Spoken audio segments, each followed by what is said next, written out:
Mayor Gordon, members of the council, Madam Gilbert, I'm Director of Corporate Real Estate for the Walt Disney Company. I, too, am talking about item 6 on your agenda regarding fuel cells.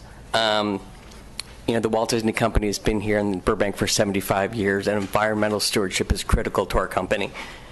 We've set clear goals to address waste generation, water use, and emissions. By 2020, the company wants to reduce our net emissions by 50% from our 2012 levels. And this fuel cells are a critical part of that effort.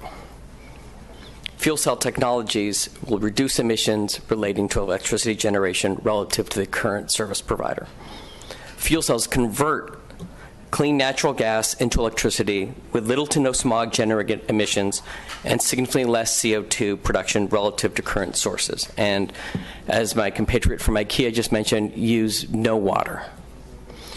Last year, in fact, the company installed a 1 megawatt fuel cell in our Pixar facilities in Emeryville. And for the past year, we have been working diligently with BWP on this interconnect agreement, the same issue that IKEA is facing.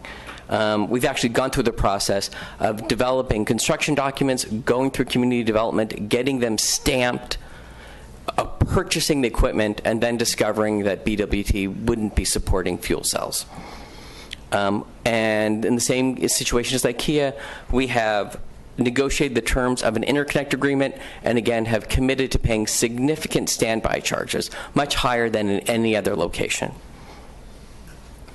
1 megawatt, which is the size of the fuel cell that we have anticipated on our studio lot, is less than 10% of our total electrical consumption. We actually are growing. We're trying to invest and respond to the marketplace. And that means more electrical consumption, and we want to do it in an environmentally sustainable and thoughtful manner. So we are growing, and our incremental 1 megawatt will be is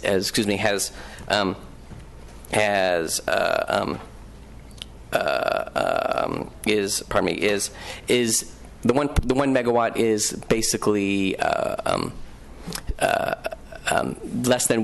significantly less than what we're growing by the way. We've gone from 10 to 12, we're up to 14 megawatts in our consumption. So it is not the Walt Disney Company who is creating a problem here. We are actually growing and needing more electricity. Long-term fuel cells, along with solar and other renewables, are part of an overall solution to decrease dependence on smog and greenhouse generating sources for electricity currently employed by BWP. We really would appreciate the Council's consideration and approval of an IA. Thank you.